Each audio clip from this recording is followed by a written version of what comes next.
ਗੁਰੂ ਨਾਨਕ ਪਦ ਪੰਕਜ ਬੰਦਨ, ਪੰਕਜ ਬੰਦਨ।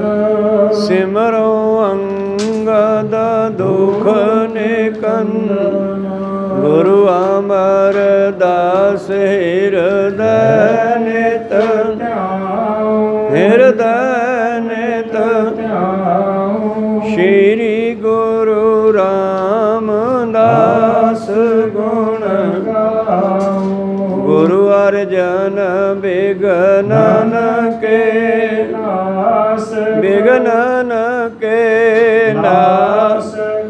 ਸ਼੍ਰੀ ਹਰਿਗੋਬਿੰਦ ਸੁਮਤ ਪ੍ਰਕਾਸ਼ਕ, ਸ਼੍ਰੀ ਹਰਿ ਰਾਏ ਨਮੋ ਕਰ ਜੋਰੀ, ਨਮੋ ਕਰ ਜੋਰੀ।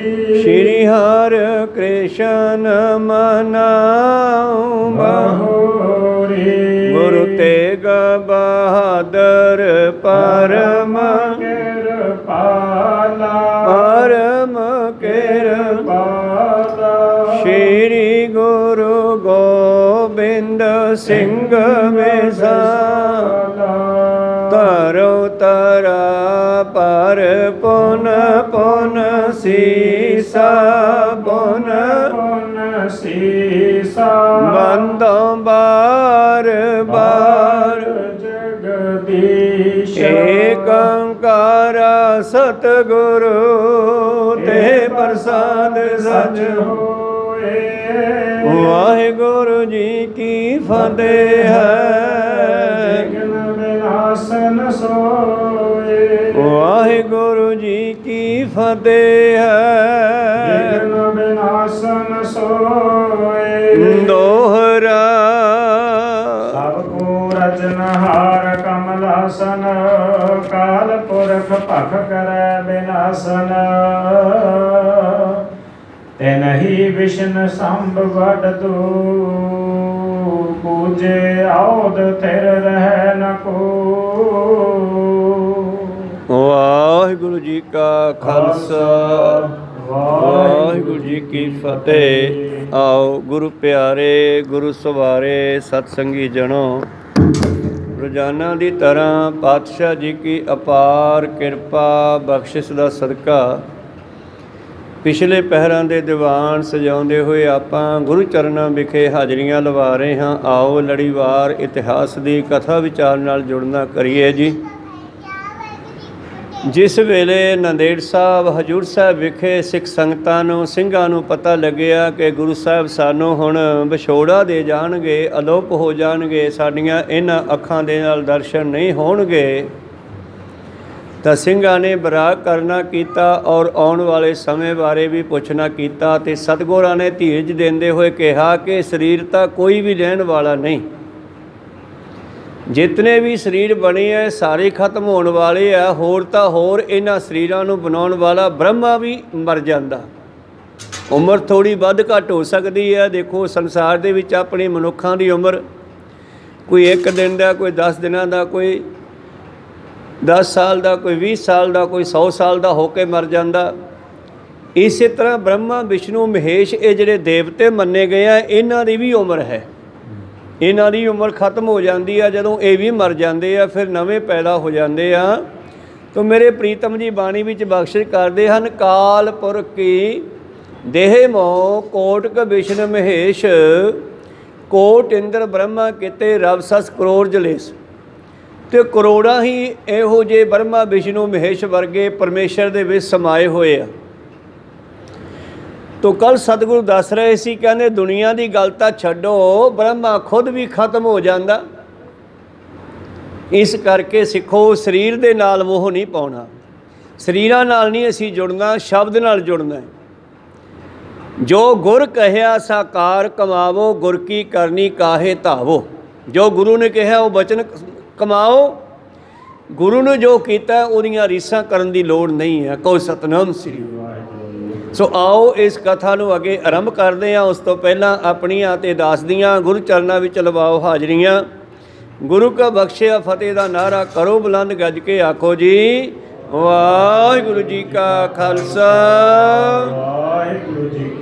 ਹੋਤ ਹੈ। ਦੋਹਰਾ ਸਭ ਕੋ ਰਚਨਹਾਰ ਕਮਲਾਸਨ, ਕਾਲ ਪੁਰਖ ਭਖ ਕਰੈ ਬਿਨਾਸਨ।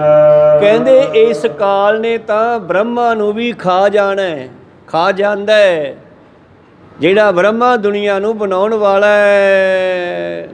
ਤਿਮਹੀ ਵਿਸ਼ਨ ਸੰਭ ਬੜ ਦੋ, ਪੂਜੇ ਔਦ ਥਿਰ ਰਹਿ ਨ ਕੋ। ਇਸੇ ਤਰ੍ਹਾਂ ਹੀ ਵਿਸ਼ਨੂੰ ਤੇ ਸ਼ੰਭੂ ਮਹਾਦੇਵ ਜੀ ਨੂੰ ਕਹਿੰਦੇ ਆ, ਇਹਨਾਂ ਦੀ ਵੀ ਉਮਰ ਜਦ ਖਤਮ ਹੋ ਜਾਂਦੀ ਹੈ ਇਹ ਵੀ ਖਤਮ ਹੋ ਜਾਂਦੇ ਹਨ। ਆਪਰਨ ਕੀ ਗਿਣਤੀ ਕਹੋ ਕੌਣ, ਜੋ ਥਿਰ ਰਹਿ ਚੌਂਦੋ ਪੌਣ। 14 ਲੋਕਾਂ ਦੇ ਵਿੱਚ ਐਸਾ ਕੋਈ ਵੀ ਨਹੀਂ ਹੈ ਜਿਹੜਾ ਸਥਿਰ ਰਹਿ ਸਕੇ। ਰਾਵਣ ਵਰਗਿਆਂ ਨੇ ਵੀ ਕੋਸ਼ਿਸ਼ ਕੀਤੀ ਕਿ ਅਸੀਂ ਮਰੀਏ ਨਾ, ਹਰਨਾਕਸ਼ ਵਰਗਿਆਂ ਨੇ ਵੀ ਕੀਤੀ, ਪਰ ਇਹ ਮੌਤ ਕਿਸੇ ਨੂੰ ਨਹੀਂ ਤਿਆਗਦੀ, ਨਹੀਂ ਛੱਡਦੀ। ਰਾਣਾ ਰਾਵ ਨ ਕੋ ਰਹਿ ਰੰਗ ਨ ਤੁੰਗ ਫਕੀਰ, ਵਾਰੀ ਆਪੋ ਆਪਣੀ ਕੋਈ ਨ ਬੰਧੈ ਧੀਰ ਦੇ ਮਹਾਵਾਕ ਅਨੁਸਾਰ। ਜਾਂਤੇ ਥੂਲ ਦੇਸ਼ ਕੋ ਨੇਹੋ, ਨ ਆਛੇ ਕੀ ਦੇ ਕਸ਼ਟ ਅਛੇ ਹੋ। ਤਾਂ ਤੇ ਇਹਨਾਂ ਸਥੂਲ ਅੱਖਾਂ ਦੇ ਨਾਲ ਜੋ ਦਿਖਾਈ ਦੇ ਰਿਹਾ ਇਹਦੇ ਨਾਲ ਮੋਹ ਪਾਉਣਾ ਇਹ ਚੰਗਾ ਨਹੀਂ ਹੈ। ਨਹੀਂ ਅੱਛਾ, ਚੰਗਾ ਨਹੀਂ ਹੈ। ਦੇ ਕਸ਼ਟੀ ਅਛੇਹੂ, ਜੇ ਪਾਓਗੇ ਤਾਂ ਦੁਖੀ ਹੋਵੋਗੇ। ਭਾਵ ਸਰੀਰਾਂ ਨਾਲ ਅਸੀਂ ਨਹੀਂ ਜੁੜਨਾ। ਸਤ ਚੇਤਨ ਆਦਿਕ ਜੋ ਕਹੀਅਤ, ਸੂਖਮ ਤੇ ਅਤ ਸੂਖਮ ਲਹੀਅਤ। ਹਾਂ, ਜੇ ਜੁੜਨਾ ਹੈ ਤੇ ਉਸ ਚੇਤਨ ਨੂੰ ਜਾਣਨਾ ਕਰੋ। ਜੇ ਚੇਤਨ ਦੇ ਨਾਲ ਜੁੜਨ ਵਾਸਤੇ ਸਾਨੂੰ ਦੂਜੇ ਬੰਦੇ ਨਾਲ ਜੁੜਨ ਦੀ ਲੋੜ ਨਹੀਂ, ਸਾਡੇ ਸਭ ਦੇ ਅੰਦਰ ਕੋਲ ਹੈਗਾ। ਸਭ ਨੂੰ ਆਪੋ ਆਪਣੇ ਦਾ ਧਿਆਨ ਹੀ ਧਰਨਾ ਚਾਹੀਦਾ। ਬੰਦੇ ਖੋਜ ਦਿਲ ਹਰ ਰੋਜ਼, ਨਾ ਫਿਰ ਪਰੇਸ਼ਾਨੀ ਮਾਹੇ। ਇਹ ਜੋ ਦੁਨੀਆ ਸਿਹਰ ਮੇਲਾ, ਦਸਤਗੀਰੀ ਨਾਹੇ। ਦੁਨੀਆ ਇੱਕ ਮੇਲਾ ਹੈ, ਦਸਤਗੀਰੀ ਹੱਥ 'ਚ ਫੜਿਆ ਹੋਇਆ ਨਹੀਂ ਹੈ। ਦਸਤ ਕਹਿੰਦੇ ਆ ਹੱਥ ਨੂੰ। ਇਹ ਕਿਸੇ ਦੇ ਹੱਥ 'ਚ ਫੜੀ ਹੋਈ ਨਹੀਂ ਹੈ ਦੁਨੀਆ ਕਿ ਕੋਈ ਇਸ ਨੂੰ ਮਰਨ ਤੋਂ ਰੋਕ ਲਵੇ। ਤੂੰ ਆਪਣੇ ਆਪੇ ਦੀ ਖੋਜ ਕਰ। ਕਾਹੇ ਰੇ ਬਣ ਖੋਜਣ ਜਾਹੀ, ਸਰਬ ਨਿਵਾਸੀ ਸਦਾ ਅਲੇਪਾ ਤੋਂ ਹੀ ਸੰਗ ਸਮਾਹੀ। ਤੇ ਪ੍ਰਸ਼ਨ ਪੈਦਾ ਹੋਇਆ, ਮਹਾਰਾਜ ਫਿਰ ਕੈਸਾ ਸਰੂਪ ਹੈ, ਸਾਨੂੰ ਦੱਸਣਾ ਕਰੋ। ਤੇ ਪ੍ਰੀਤਮ ਕਹਿੰਦੇ, ਪੋਹ ਪਮਦ ਜਿਉ ਬਾਸ ਬਸਤ ਹੈ। ਜਿਵੇਂ ਫੁੱਲਾਂ ਵਿੱਚ ਖੁਸ਼ਬੂ ਹੁੰਦੀ ਆ ਉਵੇਂ। ਹੁਣ ਖੁਸ਼ਬੂ ਫੜੀ ਨਹੀਂ ਜਾਂਦੀ, ਪਰ ਖੁਸ਼ਬੂ ਦੱਸਦੀ ਆ ਗੁਲਾਬ ਹੈ, ਗੇਂਦਾ ਹੈ, ਕਮਲ ਹੈ, ਚਮੇਲੀ ਆ। ਕਹੋ ਸਤਨਾਮ। ਖੁਸ਼ਬੂ ਦੱਸਦੀ ਆ। ਇਸੇ ਤਰ੍ਹਾਂ ਸਾਡੇ ਅੰਦਰ ਜੋ ਬੋਲ ਰਿਹਾ ਹੈ, ਇਹਨੂੰ ਨਿਕਲਦੇ ਨੂੰ ਅਸੀਂ ਫੜ ਨਹੀਂ ਸਕਦੇ। ਸਾਡੇ ਹੱਥਾਂ ਦੇ ਵਿੱਚ ਸਾਡੇ ਗੁਰੂ ਪਿਆਰਿਆਂ ਦੀ ਜਾਨ ਨਿਕਲ ਜਾਂਦੀ ਆ, ਔਰ ਸਾਨੂੰ ਬਸ ਉਹਦੀ ਪਤਾ ਲੱਗਦਾ ਵੀ ਹੱਥ ਪੈਰ ਠੰਡੇ ਹੋ ਗਏ, ਨਾੜਾਂ ਖੜ ਗਈਆਂ। ਕੋਈ ਸਤਨਾਮ। ਜਾਂਦੇ ਦਾ ਪਤਾ ਨਹੀਂ ਲੱਗਦਾ ਗਾ, ਕਹਾਂ ਤੇ ਆਵੇ ਕਹਾਂ ਜਾਏ। ਇਹ ਕਿਸੇ ਦੇ ਹੱਥ ਵਿੱਚ ਨਹੀਂ ਫੜਿਆ ਹੋਇਆ ਮੇਲਾ ਦੁਨੀਆ ਦਾ। ਤਾਂ ਤੇ ਅਸੀਂ ਸਤ ਚੇਤਨ ਆਨੰਦ ਸਰੂਪ ਜੋ ਸੂਖਮ ਤੋਂ ਸੂਖਮ ਹੈ ਉਹਦੇ ਨਾਲ ਜੁੜਨਾ ਜੀ। ਇਸ ਟਿਕ ਕਾਲ ਨ ਪਹੁੰਚੈ ਖਾਏ, ਅਬਿਨਾਸੀ ਜੋ ਨੀਤ ਰਹਾਏ। ਔਰ ਉਹਦੇ ਨੇੜੇ ਕਾਲ ਭਾਵ ਮੌਤ ਨਹੀਂ ਜਾ ਸਕਦੀ। ਚੇਤਨ ਨੂੰ ਉਹ ਨਹੀਂ ਮਾਰ ਸਕਦਾ, ਚੇਤਨ ਨੂੰ ਕਾਲ ਨਹੀਂ ਖਾ ਸਕਦਾ। ਉਹ ਅਬਨਾਸ਼ੀ ਹੈ, ਸਦਾ ਰਹਿਣ ਵਾਲਾ ਹੈ। ਉਸ ਰੂਪ ਆਪਣੋ ਪਹਿਚਾਨੋ, ਰਹੋ ਆਨੰਦ ਸ਼ੋਕ ਨਹਿ ਠਾਨੋ। ਹੁਣ ਇੱਥੇ ਗੁਰੂ ਸਾਹਿਬ ਕਿਹਨੂੰ ਕਹਿ ਰਹੇ ਆ? ਸਾਹਮਣੇ ਬੈਠੇ ਸਿੰਘਾਂ ਨੂੰ। ਤੇ ਅੱਜ ਆਪਾਂ ਕਥਾ ਸੁਣ ਰਹੇ ਹਾਂ, ਤੇ ਇਹ ਕਥਾ ਇਤਿਹਾਸ ਸਾਨੂੰ ਵੀ ਕਹਿ ਰਿਹਾ ਹੈ ਕਿ ਉਹ ਸਰੂਪ ਤੁਹਾਡਾ, ਤੁਸੀਂ ਪਰਮੇਸ਼ਰ ਹੋ। ਪਾਤਸ਼ਾਹ ਜੀ ਦਾ ਬਚਨ ਹੈ ਕਿ ਹੇ ਮਨੁੱਖ, ਤੂੰ ਆਪਣੇ ਅੰਦਰ ਦੀ ਖੋਜ ਕਰ। ਤੂੰ ਕੌਣ ਹੈ? ਤੂੰ ਪਰਮੇਸ਼ਰ ਦੀ ਕੋਈ ਅੰਸ਼ ਹੈ। ਸੋਨੇ ਦਾ ਡਲਾ ਹੋਵੇ, ਸੋਨੇ ਦਾ ਤੋਲਾ ਹੋਵੇ, ਸੋਨੇ ਦੀ ਰੱਤੀ ਹੋਵੇ, ਸੋਨੇ ਦਾ ਕਿਣਕਾ ਹੋਵੇ, ਉਹਨੂੰ ਸਭ ਨੂੰ ਸੋਨਾ ਹੀ ਕਹਾਂਗੇ। ਕਹੋ ਸਤਨਾਮ ਸ੍ਰੀ। ਸੋਨਾ ਹੀ ਹੋਵੇਗਾ। ਗਹਿਣੇ ਨੂੰ ਵੀ ਸੋਨਾ ਕਹਾਂਗੇ।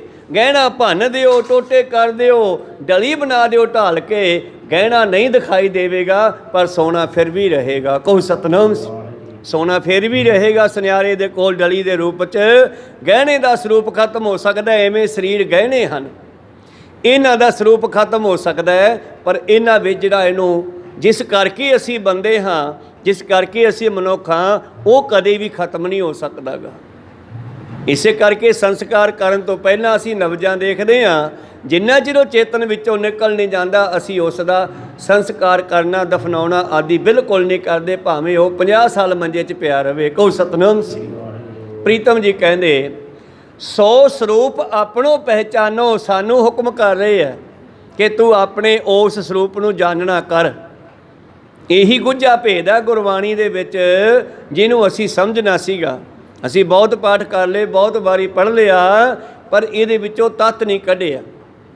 ਧੰਨ ਗੁਰੂ ਨਾਨਕ ਦੇਵ ਜੀ ਮਹਾਰਾਜ ਜੀ ਦਾ ਬਚਨ ਹੈ ਕਿ ਉਹ ਜਿਹੜੀ ਜੋਤ ਹੈ, ਸਭ ਮੈਂ ਜੋਤ, ਜੋਤ ਹੈ ਸੋਏ, ਤਿਸ ਦਾ ਚਾਨਣ ਸਭ ਮੈਂ ਚਾਨਣ ਹੋਏ।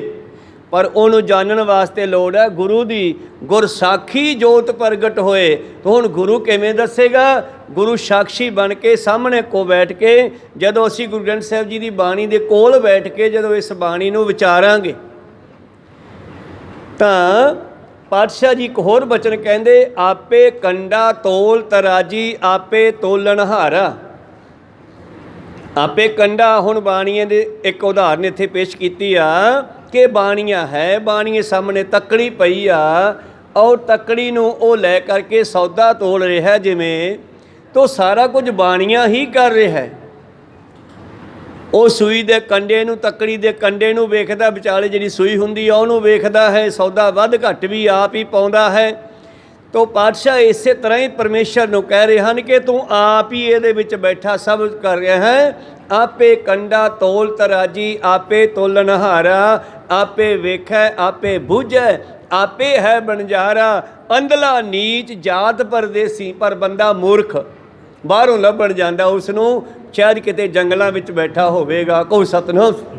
ਮਨੁੱਖ ਉਸ ਨੂੰ ਜੰਗਲਾਂ ਵਿੱਚੋਂ ਲੱਭਦਾ ਹੈ। ਅੰਧਲਾ ਨੀਚ ਜਾਤ ਪਰਦੇਸੀ, ਖਿਨ ਆਵੈ ਤਿਲ ਜਾਵੈ। ਇਹ ਮਨ ਦੀ ਬਿਰਤੀ ਦੱਸੀ ਹੈ ਕਿ ਇੱਕ ਛਿਣ ਵੀ ਟਿਕ ਕੇ ਆਪਣੇ ਆਪੇ ਨੂੰ ਨਹੀਂ ਵੇਖਦਾਗਾ। ਕਦੇ ਚਲਿਆ ਗਿਆ, ਕਦੇ ਉਹ ਚਲਿਆ ਗਿਆ, ਕਦੇ ਹੋਥੇ ਜਾ ਵੱਜੀ ਨਿਗਾਹ, ਸਾਡੇ ਹੋਥੇ ਜਾ ਵੱਜੀ। ਤਾਂ ਇਸ ਤਰ੍ਹਾਂ ਇੱਕ ਛਿਣ ਵੀ ਆਪਣੇ ਸਰੂਪ 'ਤੇ ਨਹੀਂ ਟਿਕਦਾ। ਸੋ ਸਰੂਪ ਆਪਣੋ ਪਹਿਚਾਨੋ। ਤੁਸੀਂ ਆਪਣੇ ਸਰੂਪ ਨੂੰ ਜਾਣਨਾ ਕਰੋ ਤਾਂ ਤੇ ਗੁਰੂ ਕਿਰਪਾ ਕਰਨ। ਆਪੇ ਕੰਡਾ ਤੋਲ ਤਰਾਜੀ, ਆਪੇ ਤੋਲਣ ਹਾਰਾ, ਆਪੇ ਦੇਖੈ ਆਪੇ ਬੂਝੈ, ਆਪੇ ਹੈ ਬਣਜਾਰਾ। ਅੰਧਲਾ ਨੀਚ ਜਾਤ ਪਰਦੇਸੀ, ਖਿਨ ਆਵੈ ਤਿਲ ਜਾਵੈ, ਤਾਂ ਕਿ ਸੰਗਤ ਨਾਨਕ ਰਹਿੰਦਾ। ਇੱਥੇ ਨਾਨਕ ਤੋਂ ਭਾਵ ਪਰਮੇਸ਼ਰ ਹੈ। ਉਹ ਪਰਮੇਸ਼ਰ ਸਾਡੇ ਨਾਲ ਹੀ ਰਹਿੰਦਾ ਹੈ। ਕਿਉਂ ਕਰ ਮੂੜਾ ਪਾਵੈ, ਕਿਉਂਕਿ ਅੰਦਰ ਵੇਖਣ ਦੀ ਬਜਾਏ ਬਾਹਰੋਂ ਲੱਭਦਾ। ਵਸਤੂ ਕਿਤੇ ਹੋਰ ਹੈ, ਲੱਭਦਾ ਕਿਤੇ ਹੋਰ ਫਿਰਦਾ ਹੈ। ਸੋ ਸਰੂਪ ਆਪਣੋ ਪਹਿਚਾਨੋ, ਉਸ ਨੂੰ ਜਾਣਨਾ ਕਰੋ। ਰਹੋ ਆਨੰਦ ਸ਼ੌਕ ਨੇ ਠਾਨੋ, ਤੁਹਾਨੂੰ ਕਦੇ ਵੀ ਦੁੱਖ ਨਹੀਂ ਹੋਵੇਗਾ, ਹਮੇਸ਼ਾ ਆਨੰਦ ਮਾਣੋਗੇ। ਇਸ ਸਮ ਸਦਾ ਬਾਲ ਨਹਿ ਤਰਨਾ, ਬ੍ਰਿਧ ਨਾ ਜਨਮ ਨਾ ਹੋਏ ਕਬ ਮਰਨਾ। ਔਰ ਇਸ ਦਾ ਜਿਹੜਾ ਜੀਵਨ ਹੈ, ਜਿਸ ਚੇਤਨ ਦਾ ਜੀਵਨ ਹੈ, ਉਹ ਨਾ ਬੱਚਾ ਹੈ, ਨਾ ਬੁੱਢਾ ਹੈ, ਨਾ ਜਵਾਨ ਹੈ। ਨਾ ਇਹਦੀ ਕਦੇ ਮੌਤ ਹੁੰਦੀ ਹੈ, ਨਾ ਕਦੇ ਇਹਦਾ ਜਨਮ ਹੁੰਦਾ ਹੈ। ਦੁਖ ਦਰਿਦਰ ਨਹੀਂ ਜਿਸ ਮਾਹੀ, ਰੂਪ ਆਨੰਦ ਬਿਗਨ ਕੋ ਨਾਹੀ। ਧੰਨ ਗੁਰੂ ਗੋਬਿੰਦ ਸਿੰਘ ਜੀ ਕਹਿੰਦੇ, ਜੇ ਤੁਸੀਂ ਸਿੱਖੋ ਉਸ ਸਰੂਪ ਨੂੰ ਜਾਣ ਲਿਆ ਜਿਹੜਾ ਤੁਹਾਡਾ ਸੂਖਮ ਸਰੂਪ ਹੈ। ਸਾਡੇ ਅੰਦਰ 3 ਸਰੀਰ ਹਨ ਗੁਰੂ ਪਿਆਰਿਓ। ਇੱਕ ਆ ਬਾਹਰ ਦਿਖਾਈ ਦੇ ਰਿਹਾ, ਇੱਕ ਕਾਰਨ ਸਰੀਰ ਹੈ, ਇੱਕ ਸੂਖਮ ਸਰੀਰ ਹੈ। ਉਹ ਕਾਰਨ ਨੇ ਸੂਖਮ ਨੂੰ ਤੇ ਅਸਥੂਲ ਨੂੰ, ਦੋਨਾਂ ਨੂੰ ਜੋੜ ਕੇ ਰੱਖਿਆ ਹੋਇਆ। ਤੇ ਜਿੱਦੇ ਕਾਰਨ ਖਤਮ ਹੋ ਗਿਆ, ਉਹਦੇ ਸੂਖਮ ਤੇ ਸਥੂਲ ਦੋਨੇ ਅੱਡੋ ਅੱਡ ਹੋ ਜਾਂਦੇ ਆ। ਸਥੂਲ ਮਿੱਟੀ 'ਚੋਂ ਪੈਦਾ ਹੋਇਆ 5 ਤੱਤਾਂ 'ਚੋਂ, ਇਹ 5 ਤੱਤਾਂ 'ਚ ਮਿਲ ਜਾਂਦਾ ਹੈ। ਤੇ ਜਿਹੜਾ ਸੂਖਮ ਹੈ ਉਹ ਕਿਸੇ ਫੁਰਨੇ ਦੇ ਕਾਰਨ ਅਗਲੇ ਥਾਂ ਜਾ ਪ੍ਰਵੇਸ਼ ਕਰਦਾ ਹੈ। ਕਾਰਨ ਨੇ ਦੋਨਾਂ ਨੂੰ ਜੋੜ ਕੇ ਰੱਖਿਆ ਹੋਇਆ। ਜਿਵੇਂ ਕਥਾ ਦੇ ਕਾਰਨ ਤੁਸੀਂ ਤੇ ਮੈਂ ਇਕੱਠੇ ਹੋ ਗਏ ਇੱਥੇ। ਕਹੋ ਸਤਿਨਾਮ। ਇਹ ਕਾਰਨ ਹੈ ਕਥਾ ਦਾ। ਜੇ ਕਥਾ ਦਾ ਕਾਰਨ ਨਾ ਹੁੰਦਾ, ਤੁਸੀਂ ਆਪਦੇ ਘਰੇ ਹੁੰਦੇ, ਮੈਂ ਆਪਦੇ ਘਰੇ ਹੁੰਦਾ। ਇਸੇ ਤਰ੍ਹਾਂ ਹੀ ਜਿਹੜਾ ਸੂਖਮ ਸਰੀਰ ਹੈ, ਉਹ ਕਾਰਨ ਮਤਲਬ ਫੁਰਨਾ। ਅੰਤ ਕਾਲ ਜੇ ਲక్ష్ਮੀ ਸਿਮਰੇ, ਮਰ ਗਿਆ, ਮਰਦਾ ਮਰਦਾ ਕਹਿੰਦਾ ਹਾਏ ਮੇਰੀ ਮਾਇਆ, ਮੈਂ ਤਾਂ ਮਸਾ ਜੋੜੀ ਸੀ, ਇਹਦਾ ਕੀ ਬਣੂਗਾ, ਹੁਣ ਮੈਂ ਕੀ ਕਰੂੰਗਾ, ਇਹ ਮਾਇਆ ਤੇ ਇੱਥੇ ਰਹੇਗੀ, ਮੈਂ ਤੇ ਮਰ ਗਿਆ। ਪਾਤਸ਼ਾਹ ਕਹਿੰਦੇ ਕੋਈ ਗੱਲ ਨਹੀਂ, ਜੇ ਤੂੰ ਮਾਇਆ ਸੰਭਾਲਣੀ ਹੈ, ਇਹ ਕਾਰਨ ਬਣ ਗਈ ਮਾਇਆ, ਤੂੰ ਇਹਦੇ ਵਿੱਚ ਸੱਪ ਬਣ ਕੇ ਬੈਠਾ ਰਹਿ। ਹੁਣ ਕਹੋ ਸਤਿਨਾਮ। ਸਰਪ ਜੋਨ ਹੋਏ ਬਲ ਬਲ ਔਤਰੇ, ਅਰੀ ਬਾਈ ਗੋਬਿੰਦ ਨਾ ਮਤ ਵਿਸਰੇ। ਕਾਰਨ ਬਣ ਗਏ ਪੁੱਤਰ, ਬੱਚਿਆਂ ਦਾ ਮੋਹ। ਅੰਤ ਕਾਲ ਜੇ ਲੜਕੇ ਸਿਮਰੇ, ਮੈਂ ਮਰ ਗਿਆ, ਮੇਰੇ ਬੱਚਿਆਂ ਦਾ ਕੀ ਬਣੂਗਾ। ਕਾਰਨ ਬਣ ਗਿਆ ਫੁਰਨਾ, ਤੇ ਜਿਹੜਾ ਫੁਰਨਾ ਬਣ ਗਿਆ, ਇਸ ਨੇ ਉਸ ਨੂੰ ਸੂਰ ਦੀ ਜੂਨੀ ਚ ਪਾਤਾ। ਕਹਿੰਦੇ ਚੰਗਾ ਜੇ ਬੱਚੇ ਚੰਗੇ ਲੱਗਦੇ ਆ, ਬੱਚੇ ਪਾਲਣੇ ਆ ਤੇ ਸੂਰ ਬਣ ਜਾ। ਉਹਦੇ 18-20 ਹੁੰਦੇ ਆ, ਮਨੁੱਖ ਦੇ 2-4 ਹੀ ਹੁੰਦੇ ਆ। ਕਹੋ ਸਤਨਾਮ ਸੀ, ਤੈਨੂੰ ਸੂਰ ਬਣਾ ਦਿੰਨੇ ਆ। ਤੋ ਇਹ ਆ ਕਾਰਨ ਸਰੀਰ ਜਿਹੜਾ ਦੋਨਾਂ ਨੂੰ ਜੋੜਦਾ ਹੈ। ਜਿੱਦੇ ਕਾਰਨ ਖਤਮ ਹੋ ਗਏ ਆ, ਜਿੱਦੇ ਫੁਰਨੇ ਖਤਮ ਹੋ ਗਏ, ਅੰਤ ਕਾਲ ਨਾਰਾਇਣ ਸਿਮਰੇ, ਐਸੀ ਚਿੰਤਾ ਮੈਂ ਜੇ ਮਰੇ, ਬਦ ਤਲੋਚਨ ਤੇ ਨਰ ਮੁਕਤਾ ਪੀਤੰਬਰ ਵਾਕਾ ਰਹਿਦੇ ਵਸੇ। ਇਹ ਸੂਖਮ ਉਹਦੇ ਵਿੱਚ ਮਿਲ ਜਾਂਦਾ ਜਿੱਥੋਂ ਇਹ ਜਨਮਾਂ ਜਨਮਾਂਤਰਾਂ ਤੋਂ ਪਹਿਲਾਂ ਆਇਆ। ਕਈ ਜਨਮ ਪੈ ਕੀਟ ਪਤੰਗਾ, ਕਈ ਜਨਮ ਗਜ ਮੀਨ ਕੁਰੰਗਾ, ਕਈ ਜਨਮ ਪੰਖੀ ਸਰਪ ਹੋਇਓ, ਕਈ ਜਨਮ ਹੈਵਰ ਬਿਰਖ ਜੋਇਓ, ਮਿਲ ਜਗਦੀਸ਼ ਮਿਲਨ ਕੀ ਬਰੀਆ, ਚਿਰੰਕਾਲੇ ਦੇ ਸੰਜਰੀਆ। ਅਸੀਂ ਉੱਥੇ ਮਿਲਣਾ ਹੈ। ਤੇ ਸਤਿਗੁਰੂ ਆਖਰੀ ਸਮੇਂ ਸਿੰਘਾਂ ਨੂੰ, ਸੰਗਤਾਂ ਨੂੰ ਸਾਨੂੰ ਉਪਦੇਸ਼ ਬਖਸ਼ਦੇ ਹਨ ਕਿ ਉਹਦੇ ਵਿੱਚ ਕੋਈ ਦੁੱਖ ਦਲੇਦਰ ਨਹੀਂ। ਉਹ ਹਮੇਸ਼ਾ ਸਤ ਚੇਤਨ ਆਨੰਦ ਸਰੂਪ ਹੈ। ਸ੍ਰੀ ਸਤਿਗੁਰ ਕੋ ਤਹਾਂ ਨਿਵਾਸ, ਜੇ ਠਾਂ ਹਰਖ ਨਾ ਸੋਕ ਨਾ ਨਾਸ। ਹਾਂ, ਉੱਥੇ ਮੈਂ ਵਸਦਾ। ਗੁਰੂ ਗੋਬਿੰਦ ਸਿੰਘ ਜੀ ਕਹਿੰਦੇ ਮੈਂ ਮਰਨ ਵਾਲਾ ਥੋੜਾ ਹੀ ਆ। ਇਹ ਤਾਂ ਇੱਕ ਸੰਸਾਰੀ ਭੌਤਿਕ ਸਰੀਰ ਛੱਡਣਾ, ਮੈਂ ਤਿਆਗਣਾ, ਇਸ ਨੂੰ ਅਲੋਪ ਹੋਣਾ ਹੈ। ਪਰ ਮੈਂ ਉੱਥੇ ਵਸਦਾ ਹਾਂ ਜਿੱਥੇ ਸਤ ਚੇਤਨ ਆਨੰਦ ਦਾ ਵਸ ਹੈ। ਉਹ ਤੁਹਾਡੇ ਵਿੱਚ ਹੀ ਹੈ। ਜਿਵੇਂ ਧੰਨ ਗੁਰੂ ਨਾਨਕ ਦੇਵ ਮਹਾਰਾਜ ਜੀ ਜਦੋਂ ਕਰਤਾਰਪੁਰ ਸ੍ਰੀ ਛੱਡਣ ਤੋਂ ਪਹਿਲਾਂ ਲਹਿਣਾ ਜੀ ਨੂੰ ਕਹਿੰਦੇ ਜਾਓ ਤੁਸੀਂ ਖਡੂਰ ਸਾਹਿਬ ਜਾਓ। ਤੇ ਧੰਨ ਗੁਰੂ ਲਹਿਣਾ ਗੁਰੂ ਅੰਗਦ ਦੇਵ ਮਹਾਰਾਜ ਜੀ ਕਹਿੰਦੇ ਮਹਾਰਾਜ ਮੈਂ ਤਾਂ ਵੈਸੇ ਵਾਅਦਾ ਕੀਤਾ ਮਨ ਨਾਲ ਕਿ ਗੁਰੂ ਨੇ ਜੋ ਕਹਿਤਾ ਸਤ ਵਚਨਾ ਉਹ ਸਤ ਕਰਕੇ ਮੰਨਣਾ, ਮੰਨੂਗਾ। ਪਰ ਕਿਰਪਾ ਕਰਕੇ ਐਂ ਦੱਸ ਦਿਓ ਕਿ ਮੈਂ ਆਖਰੀ ਸਮੇਂ ਤੁਹਾਡੇ ਦਰਸ਼ਨ ਕਰ ਲਾਂ ਆ ਕੇ ਇੱਥੇ। ਧੰਨ ਗੁਰੂ ਨਾਨਕ ਦੇਵ ਜੀ ਕਹਿੰਦੇ ਨਹੀਂ ਲੈਣਾ ਜੀ, ਤੁਸੀਂ ਇੱਥੇ ਨਹੀਂ ਆਉਣਾ, ਮੈਂ ਤੁਹਾਡੇ ਕੋਲੇ ਆਉਂਗਾ। ਤਾਂ ਫਿਰ ਕਿਸ ਤਰ੍ਹਾਂ ਗਏ? ਉਹ ਸਰੀਰ ਨੂੰ ਕਰਤਾਰਪੁਰ ਛੱਡਿਆ, ਜੋਤ ਗੁਰੂ ਅੰਗਦ ਦੇਵ ਵਿੱਚ ਚਲੀ ਗਈ। ਕਹੋ ਸਤਨਾਮ ਸ੍ਰੀ। ਤੋ ਇਸ ਤਰ੍ਹਾਂ ਉਹ ਜੋਤ ਸਰੂਪ ਜੋ ਹੈ, ਜੇ ਕਿਤੇ ਉਸ ਦਾ ਸਾਨੂੰ ਗਿਆਨ ਹੋ ਜਾਵੇ ਤਾਂ ਮੇਰੇ ਪ੍ਰੀਤਮ ਜੀ ਕਹਿੰਦੇ ਮੈਂ ਉੱਥੇ ਵਸਦਾ ਹਾਂ। ਸ੍ਰੀ ਸਤਿਗੁਰ ਕੋ ਤਹਾਂ ਨਿਵਾਸ, ਜੇਠਾ ਹਰਖ ਨਾ ਸ਼ੋਕ ਨਾ ਨਾਸ, ਨਾ ਖੁਸ਼ੀ ਨਾ ਗਮੀ ਨਾ ਖਾਤਮਾ ਨਾ ਮੌਤ ਹੈ। ਪਰਮ ਦੁਖੀ ਲਖ ਜਗ ਕੋ ਜੀਵ, ਜਿਨ ਕੇ ਮਨ ਸੁਖ ਸ਼ਾਂਤ ਨਾ ਥੀਵ। ਇਸ ਸੰਸਾਰ ਦੇ ਲੋਕ ਜਿਹੜੇ ਹਨ ਪਰਮ ਦੁਖੀ, ਵੱਡੇ ਦੁਖੀ ਹਨ, ਜਿਨ੍ਹਾਂ ਦੇ ਮਨ ਨੂੰ ਸੁੱਖ ਸ਼ਾਂਤੀ ਨਹੀਂ ਆਉਂਦੀ, ਇਸੇ ਕਰਕੇ ਕਿ ਉਹ ਸਰੀਰਾਂ ਨਾਲ ਜੁੜੇ ਹੋਏ ਹਨ। ਕਿਸੇ ਦੇ ਬੱਚਾ ਨਹੀਂ ਪੈਦਾ ਹੋਇਆ ਕੋਈ ਦੁੱਖ ਨਹੀਂ, ਪੈਦਾ ਹੋ ਗਿਆ ਸੁੱਖ ਆ ਗਿਆ, ਖੁਸ਼ੀ ਆ ਗਈ, ਪਰ ਜਦੋਂ ਮਰ ਗਿਆ ਤੇ ਫਿਰ ਉਹ ਦੁੱਖ ਪੈਦਾ ਕਰ ਗਿਆ। ਕਹੋ ਸਤਨਾਮ। ਭਾਵ ਪਾਤਸ਼ਾਹ ਕਹਿੰਦੇ ਜਦੋਂ ਸੰਸਾਰ ਨਾਲ ਜੁੜਦੇ ਆ ਤੇ ਜਦੋਂ ਕੋਈ ਚੀਜ਼ ਸਾਨੂੰ ਪ੍ਰਾਪਤ ਹੁੰਦੀ ਆ, ਖੁਸ਼ੀ ਪੈਦਾ ਹੁੰਦੀ ਹੈ, ਹਰਖੰਗ ਤੇ ਫਿਰ ਮਗਰ ਸੋਗੰਗ, ਮਗਰੇ ਹੀ ਦੁੱਖ ਵੀ ਆ ਰਿਹਾ ਹੈ। ਹਰਖੰਗ ਤੈ ਸੋਗੰਗ, ਤਾਂ ਖੁਸ਼ੀ ਤੋਂ ਬਾਅਦ ਗਮੀ, ਤੋਂ ਖੁਸ਼ੀ ਤੋਂ ਬਾਅਦ ਗਮੀ ਦੁੱਖ ਵੀ ਹੈ। ਤੋ ਇਸ ਕਰਕੇ ਸਤਿਗੁਰੂ ਪਾਤਸ਼ਾਹ ਜੀ ਕਹਿੰਦੇ ਸਿੱਖੋ ਇਹ ਦੁਨੀਆ ਦੁਖੀ ਇਸੇ ਕਰਕੇ ਹੈ। ਜਬ ਕਛ ਪਾਵੈ ਤਬ ਗਰਭ ਕਰਤ ਹੈ, ਫਿਰ ਹੰਕਾਰ ਕਰਦਾ ਝੱਲਿਆ ਨਹੀਂ ਜਾਂਦਾ। ਜਬ ਕਛ ਪਾਵੈ ਤਬ ਗਰਭ ਕਰਤ ਹੈ, ਮਾਇਆ ਗਈ ਤਬ ਰੋਵਣ ਲੱਗਦਾ, ਫਿਰ ਰੋਂਦਾ ਵੀ ਨਹੀਂ ਝੱਲਿਆ ਜਾਂਦਾ। ਫਿਰ ਰੋਂਦਾ ਵੀ ਇੰਨਾ ਹੀ ਆ, ਜਿੰਨਾ ਖੁਸ਼ ਹੁੰਦਾ ਓਨਾ ਦੁਖੀ ਵੀ ਹੁੰਦਾ। ਫਿਰ ਕੋ ਸਤਨਾਮ ਸੀ। ਦੇਖੋ ਦੇਖੋ ਮਾਟੀ ਕਾ ਪੁਤਲਾ ਕੈਸੇ ਨੱਚਦਾ ਹੈ। ਆ ਦੇਖੋ ਮਿੱਟੀ ਦਾ ਪੁਤਲਾ ਸਰੀਰ ਕਿਵੇਂ ਨੱਚਦਾ ਫਿਰਦਾ ਹੈ। ਜਦੋਂ ਕੁਝ ਪ੍ਰਾਪਤ ਕਰਦਾ ਹੈ ਤੇ ਹੰਕਾਰ ਕਰਦਾ, ਜਦੋਂ ਉਹ ਚਲਿਆ ਜਾਂਦਾ ਹੱਥੋਂ ਨਿਕਲ ਜਾਂਦਾ ਫਿਰ ਰੋਂਦਾ ਨਹੀਂ ਝੱਲੀਦਾ। ਮੇਰੇ ਪ੍ਰੀਤਮ ਜੀ ਕਹਿੰਦੇ ਦੁਨੀਆ ਇਸੇ ਕਰਕੇ ਦੁਖੀ ਹੈ ਸਿੱਖੋ, ਸਰੀਰਾਂ ਦੇ ਨਾਲ ਮੋਹ ਪਾਉਣ ਕਰਕੇ। ਦੇਹ ਹੰਤਾ ਧਰ ਧਰ ਗਾਡੇ, ਦਿਨ ਪ੍ਰਤ ਰਾਗ ਦਵੈਖ ਬਹੁ ਬਾਡੇ। ਉਹ ਦੇਹ ਦਾ ਜਿਹੜਾ ਹੰਕਾਰ ਧਾਰ ਕਰਕੇ ਪੱਕੇ ਬੱਝੇ ਹੋਏ ਹਨ ਮਨੁੱਖ। ਦੇਹ ਦੇ ਹੰਕਾਰ ਕਰਕੇ, ਸਰੀਰ ਦੇ ਹੰਕਾਰ ਕਰਕੇ ਮਨੁੱਖ ਦੇ ਅੰਦਰ ਤਰ੍ਹਾਂ ਤਰ੍ਹਾਂ ਦੇ ਹੰਕਾਰ ਹੈ। ਨਿੱਕੀ ਜੀ ਗੱਲ ਦਾ ਵੀ ਹੰਕਾਰ ਹੋ ਸਕਦਾ ਹੈ, ਕਿਸੇ ਗਿਆਨ ਦਾ ਵੀ ਹੰਕਾਰ ਹੋ ਸਕਦਾ, ਕਿਸੇ ਪਦਵੀ ਦਾ ਵੀ ਹੋ ਸਕਦਾ ਹੈ, ਕਿਸੇ ਸੁੰਦਰਤਾ ਦਾ ਵੀ ਹੋ ਸਕਦਾ ਹੈ, ਕਿਸੇ ਵੀ ਤਰ੍ਹਾਂ ਦਾ ਹੰਕਾਰ ਹੈ। ਹੰਕਾਰ ਜਿਹੜਾ ਹਉਮੈ ਦੀਰਘ ਰੋਗ ਹੈ।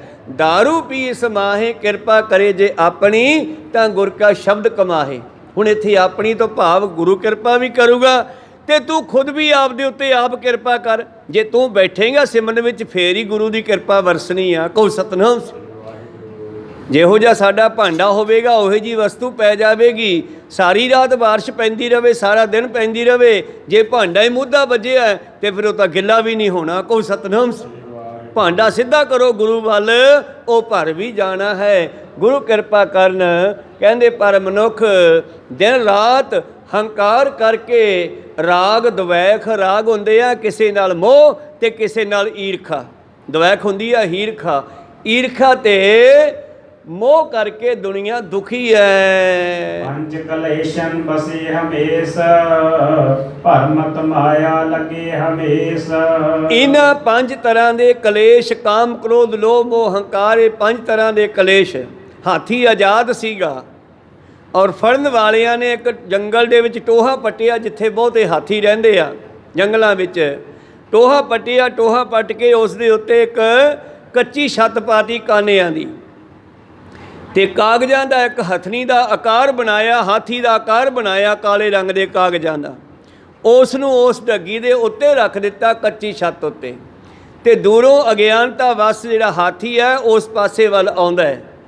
ਉਹਨੂੰ ਹਥਨੀ ਜਾਣ ਕੇ ਜਦ ਉਸ ਦੇ ਨੇੜੇ ਹੀ ਆਉਂਦਾ ਤੇ ਹਾਥੀ ਦਾ ਵੇਟ ਹੁਣ ਮਨਾ ਮੂੰਹ ਹੀ ਹੈ, ਉਹਨਾਂ ਕੱਚੀ ਛੱਤ ਟੁੱਟ ਜਾਂਦੀ ਹੈ ਤੇ ਉਹਦੇ ਵਿੱਚ ਡਿੱਗ ਪੈਂਦਾ। ਫਿਰ ਕਈ ਮਹੀਨੇ ਉਸ ਹਾਥੀ ਨੂੰ ਉਹਦੇ ਵਿੱਚੋਂ ਨਹੀਂ ਕੱਢਦੇ।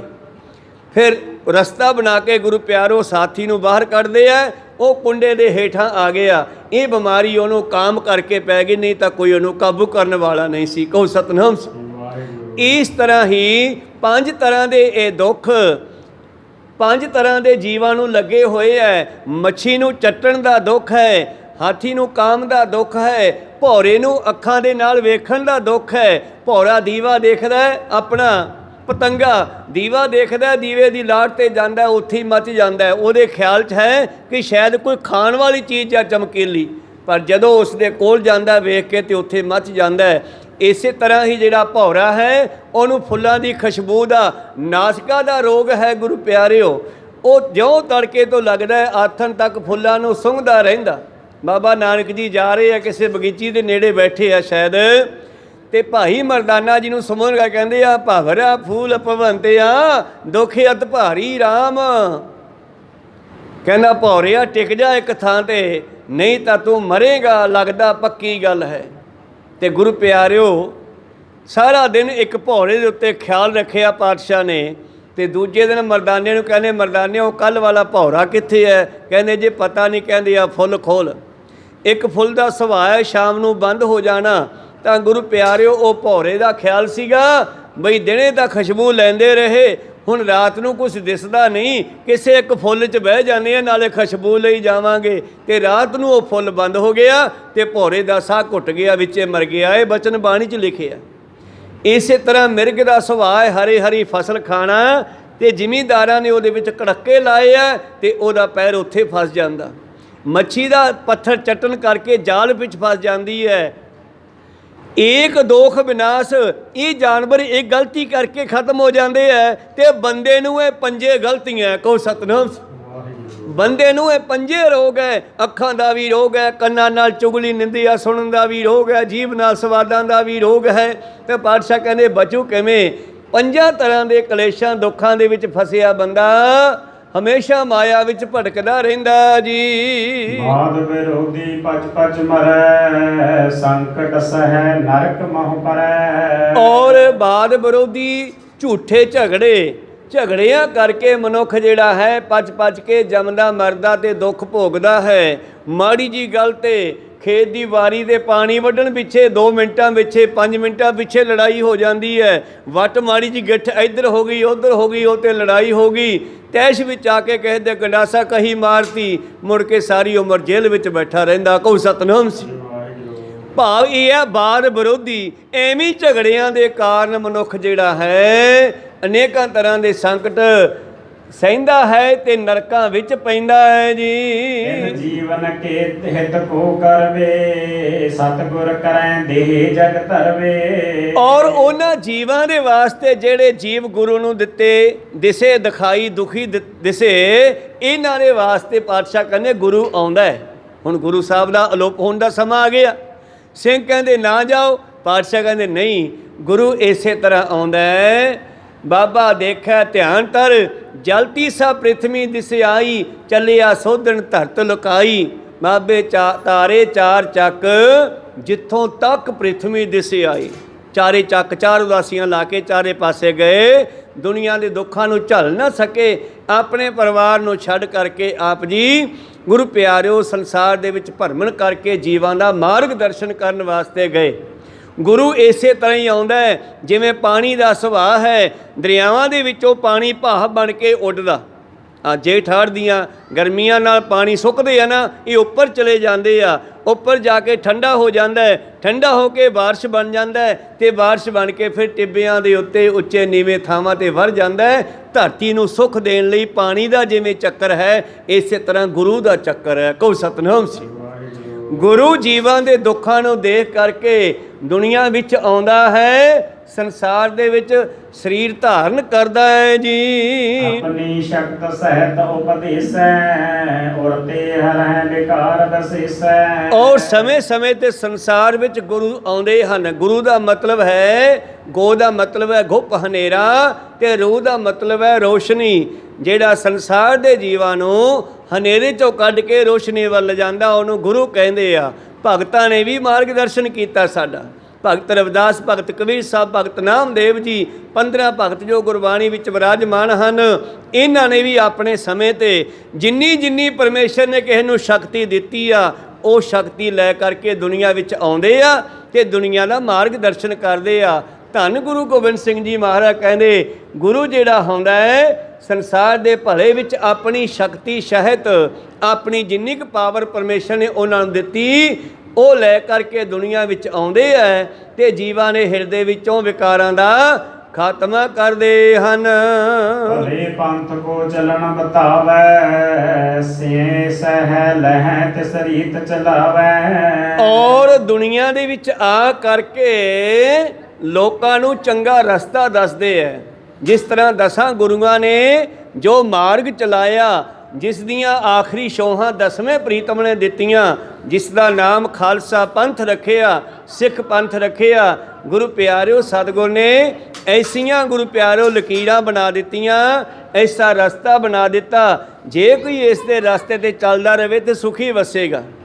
ਪੁਰਾਣੇ ਬਜ਼ੁਰਗਾਂ ਨੂੰ ਪਤਾ ਹੈ, ਜਦੋਂ ਰਸਤੇ ਕੱਚੇ ਹੁੰਦੇ ਸੀ ਨਾ ਗੁਰੂ ਪਿਆਰਿਓ, ਅਤੇ ਉਹਨਾਂ ਕੱਚੇ ਰਸਤਿਆਂ 'ਚੋਂ ਗੱਡੇ ਲੰਘਦੇ ਅਤੇ ਗੱਡਿਆਂ ਦੇ ਪਹੀਆਂ ਨਾਲ ਲੀਹਾ ਪੈ ਜਾਂਦਾ। ਭਾਵ ਗੱਡੇ ਦੇ ਪਹੀਏ ਜਿੱਥੋਂ ਲੰਘਦੇ ਆ, ਉੱਥੋਂ ਥਾਂ ਪੱਕ ਜਾਂਦਾ, ਸੜਕਾਂ ਨਹੀਂ ਸੀ ਹੁੰਦੀਆਂ। ਹੁਣ ਜਦੋਂ ਅਗਲਾ ਗੱਡਾ ਜਾਂਦਾ ਹੈ ਤਾਂ ਉਸੇ ਲੀਹੇ 'ਚੋਂ ਜਾਂਦਾ ਹੈ, ਪਰ ਜੇ ਬਲਦ ਆਪਦੀ ਮਨਮਰਜ਼ੀ ਕਰਕੇ ਲੀਹਾ ਪਾੜ ਕੇ ਚੱਲਣਗੇ ਤੇ ਰੇਤੇ ਵਿੱਚ ਗੱਡਾ ਖੁੱਭ ਜਾਵੇਗਾ। ਕਹੋ ਸਤਿਨਾਮ ਸ੍ਰੀ। ਹੁਣ ਇਸੇ ਤਰ੍ਹਾਂ ਜਿਹੜਾ ਗੁਰੂ ਨਾਨਕ ਦੀ ਸਿੱਖੀ ਦੇ ਮਾਰਗ ਨੂੰ ਛੱਡ ਕੇ ਆਪਣੀ ਮਨਮਰਜ਼ੀ ਕਰਦਾ, ਉਹ ਦੁਖੀ ਹੁੰਦਾ। ਉਸੇ ਤਰ੍ਹਾਂ ਜਿਵੇਂ ਗੱਡੇ ਦੇ ਬਲਦ ਤੇ ਗੱਡੇ ਦਾ ਮਾਲਕ ਵੀ ਦੁਖੀ ਹੋਵੇਗਾ। ਤੋ ਜੇ ਆ ਸਹੀ ਲੀਹਾ, ਸਹੀ ਮਾਰਗ ਗੁਰੂ ਨੇ ਬਣਾ ਕੇ ਸਾਨੂੰ ਦਿੱਤਾ, ਬੜੀ ਕਿਰਪਾ ਕੀਤੀ ਹੈ। ਜਿਹੜਾ ਇਸ ਮਾਰਗ 'ਤੇ ਚੱਲਦਾ ਹੈ, ਸ਼੍ਰੇ ਲਹੈ ਮੁਕਤੀ ਪ੍ਰਾਪਤ ਕਰਦੇ ਹਨ।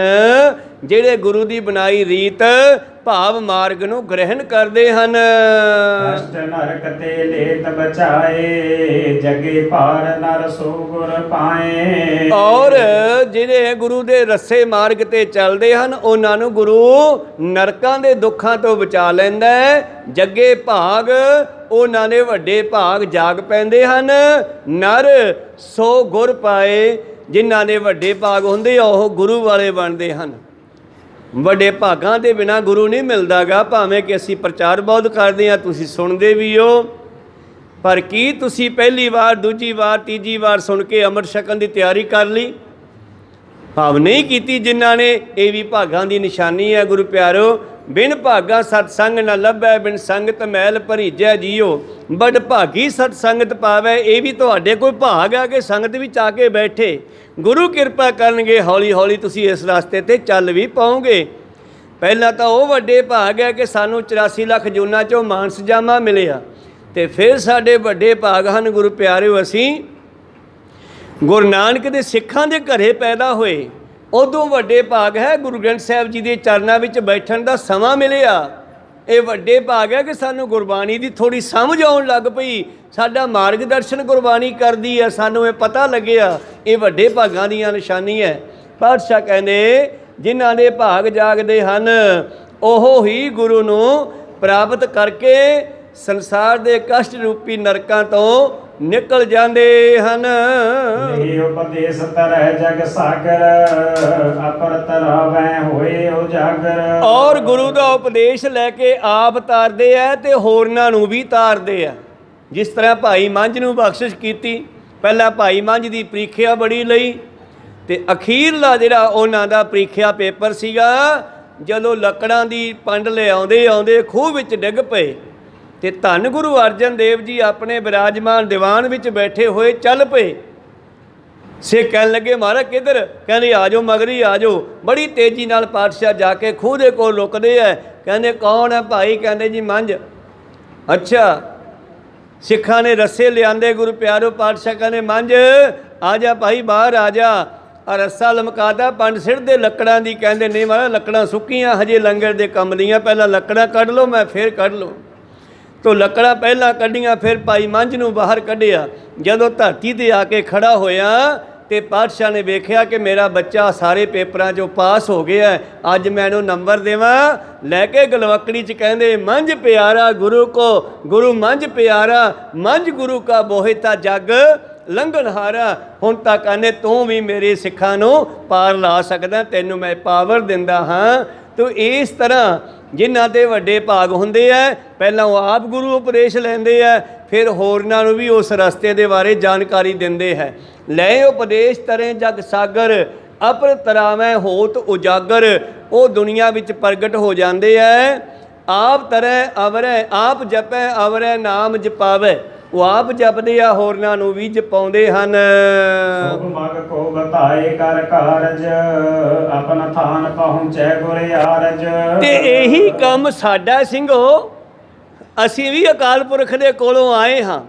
ਜਿਸ ਵੇਲੇ ਅਸੀਂ ਹੇਮਕੁੰਡ ਦੀ ਪਹਾੜੀ ਤੇ ਬੈਠੇ ਸੀ ਆਪਣੀ ਮਸਤੀ ਦੇ ਵਿੱਚ, ਪਾਤਸ਼ਾਹ ਕਹਿੰਦੇ ਹੇਮਕੁੰਟ ਪਰਵਤ ਹੈ ਜਹਾਂ ਸਪਤ ਸ੍ਰਿੰਗ ਸ਼ੋਭਤ ਹੈ ਤਹਾਂ ਤੈ ਹਮ ਅਧਿਕ ਤਪੱਸਿਆ ਸਾਧੀ ਮਹਾਕਾਲ ਕਾਲ ਕਾ। ਕਾਲ ਦੇ ਕਾਲ ਅਕਾਲ ਪੁਰਖ ਨੂੰ ਸਿਮਰਨਾ ਕੀਤਾ।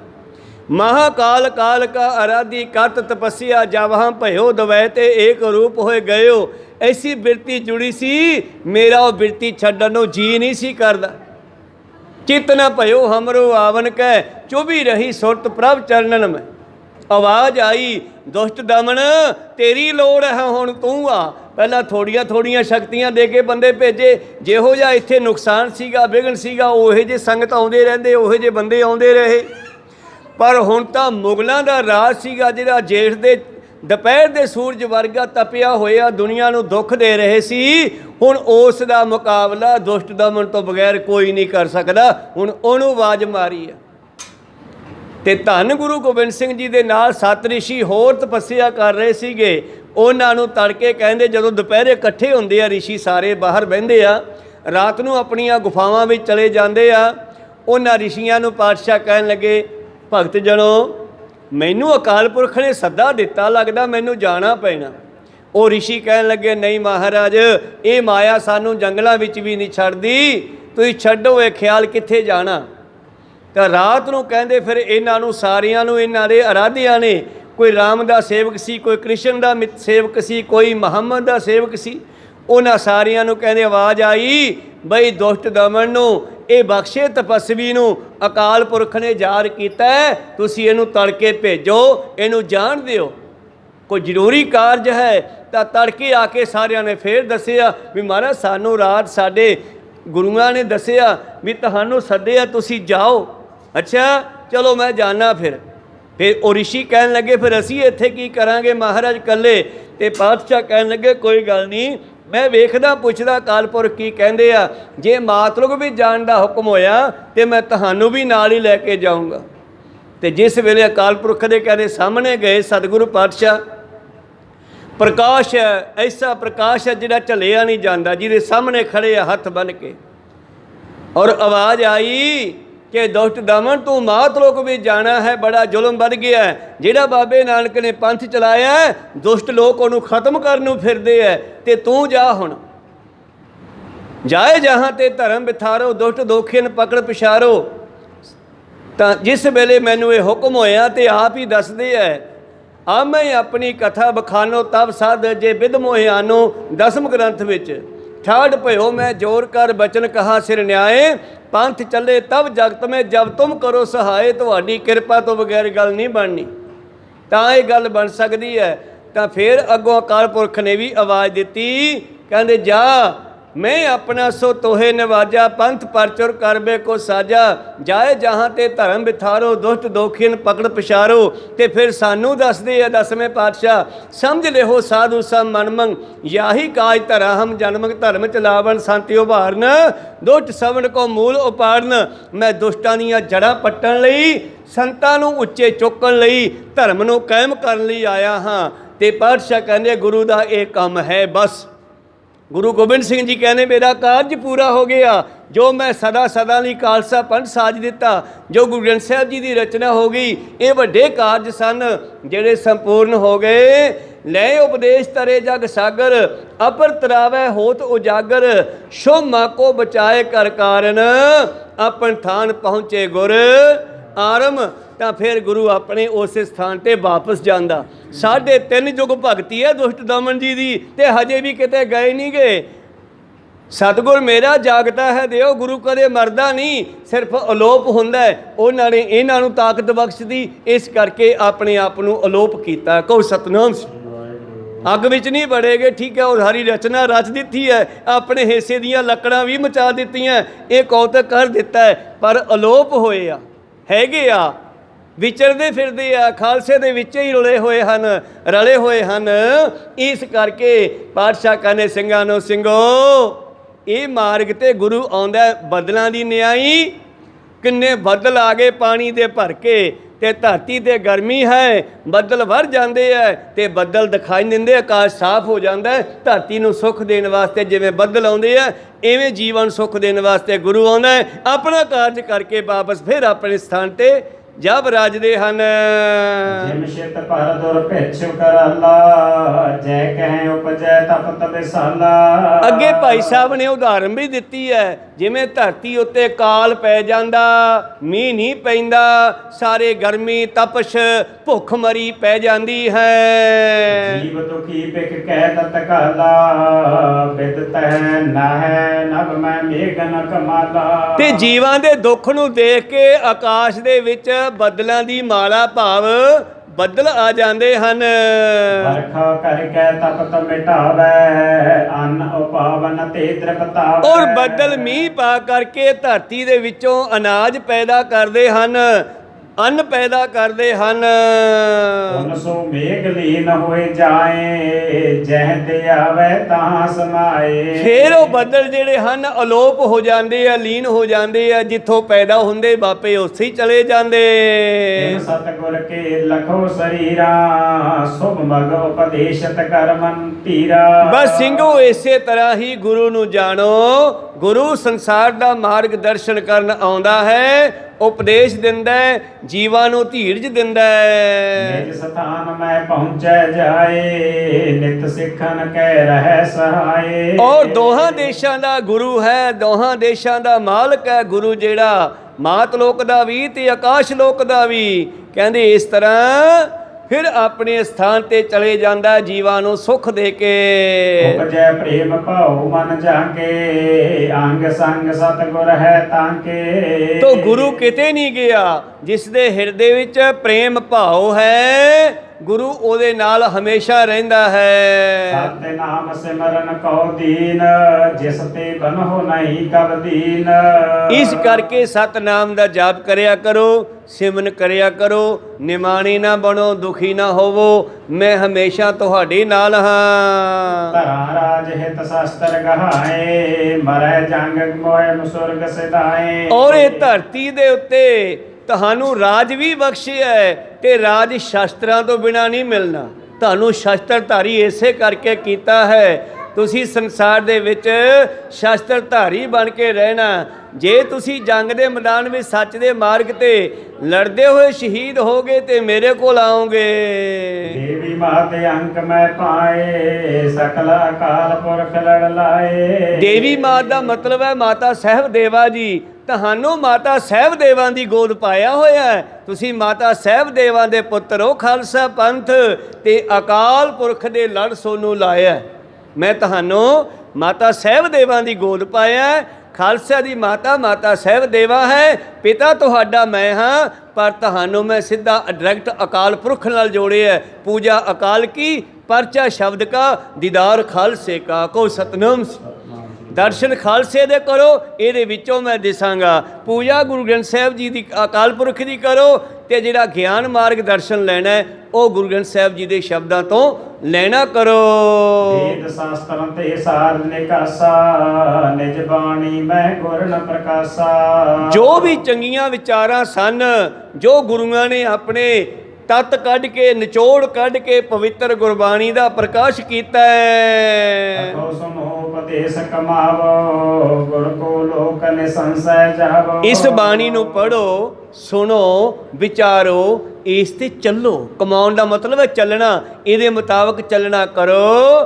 ਤੁਸੀਂ ਨਿਰਸੰਸੇ, ਇਹਦੇ ਵਿੱਚ ਕੋਈ ਦੋ ਰਹਿ ਨਹੀਂ, ਕੋਈ ਸ਼ੰਕਾ ਨਹੀਂ ਹੈ। ਤੁਸੀਂ ਮੇਰੇ ਲੋਕ ਵਿੱਚ ਆਓਗੇ। ਹਕੀਕਤ ਐਸੇ ਹੀ ਹੋਤ, ਬਿਨ ਸਜਾਤ ਹੈ ਜਿਤ ਕੋ ਦੋਤ। ਇਹ ਸਰੀਰਾਂ ਦਾ ਕੀ ਹੈ ਸਿੱਖੋ, ਇਹ ਤਾਂ ਇਦਾਂ ਹੀ ਰਹਿੰਦੇ ਆ। ਇਹ ਤਾਂ ਖਤਮ ਹੁੰਦੇ ਤੇ ਬਣਦੇ ਰਹਿੰਦੇ ਹਨ। ਜਿਨਹੁ ਨਰਹੁ ਸਿਮਰਿਓ ਸਤਨਾਮ, ਆਤਮ ਗਿਆਨੀ ਤਿਰਤ ਨਿਜ ਧਾਮ। ਔਰ ਜਿਨ੍ਹਾਂ ਨੇ ਇੱਥੇ ਰਹਿ ਕੇ ਸਤਨਾਮ ਦਾ ਜਾਪ ਕੀਤਾ, ਉਹਨਾਂ ਨੇ ਆਤਮ ਗਿਆਨ ਪ੍ਰਾਪਤ ਕਰਕੇ ਨਿਜ ਧਾਮ, ਅਸਲੀ ਘਰ ਨੂੰ ਪ੍ਰਾਪਤ ਕਰ ਲਿਆ। ਜਿਨਹੁ ਆਪਨੋ ਜਨਮ ਸੁਧਾਰਾ, ਪਰੇ ਪਾਰ ਜਗ ਪਾਰਾਵਾਰਾ। ਉਹਨਾਂ ਨੇ ਆਪਣਾ ਜੀਵਨ ਸਫਲਾ ਕਰ ਲਿਆ, ਸੰਸਾਰ ਸਮੁੰਦਰ ਤੋਂ ਪਾਰ ਹੋ ਗਏ। ਬਹੁਰ ਨ ਜਨਮ ਮਰਨ ਮਹਿ ਆਏ, ਸਤ ਚੇਤਨ ਆਨੰਦ ਸਮਾਏ। ਉਹ ਜਮਨ ਮਨ ਚੋਂ ਬਾਹਰ ਨਿਕਲ ਕੇ ਸਤ ਚੇਤਨ ਆਨੰਦ ਸਰੂਪ ਦੇ ਵਿੱਚ ਮਿਲ ਜਾਂਦੇ ਹਨ। ਦੋਹਰਾ ਵੀਰਵਾਰ ਤਿਥ ਪੰਚਮੀ, ਕਾਤਿਕ ਸੁਦੀ ਸੁਜਾਨ।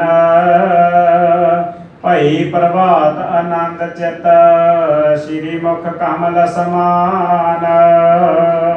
ਵਾਹਿਗੁਰੂ ਜੀ ਕਾ ਖਾਲਸਾ, ਵਾਹਿਗੁਰੂ ਜੀ ਕੀ ਫਤਿਹ। ਪਿਛਲੇ ਚੌਥੀ ਤਿਥ ਤੱਕ, ਭਾਵ ਬੁੱਧਵਾਰ ਤੱਕ ਸਤਿਗੁਰਾਂ ਨੇ ਉਪਦੇਸ਼ ਬਖਸ਼ਿਸ਼ ਕੀਤੇ।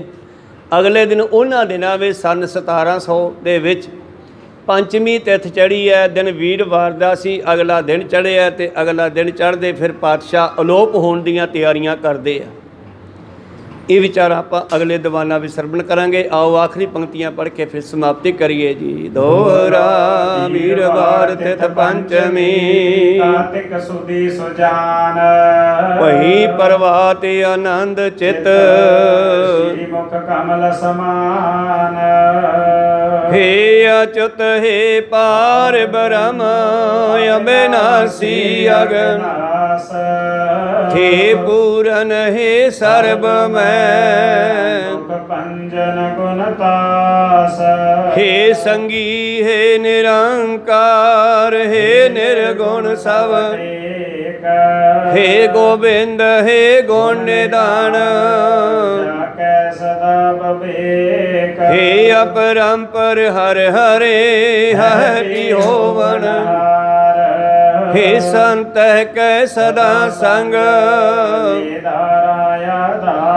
हे ठाकुर हूँ दासरो, मैं निर्गुण गुण नहीं। नानक दीजै नाम दान, आए प्रभ शरणागति कृपा निधन। एक अखर हर मन बसत, एक ओंकार सतगुरु। प्रसाद सच होए, वाहिगुरु जी की फतेह है। विघ्न विनाशन सोए, वाहिगुरु जी की फतेह है। विघ्न विनाशन सोए। वाहिगुरु जी का खालसा, वाहिगुरु जी की फतेह। बहुत बहुत धन्यवाद।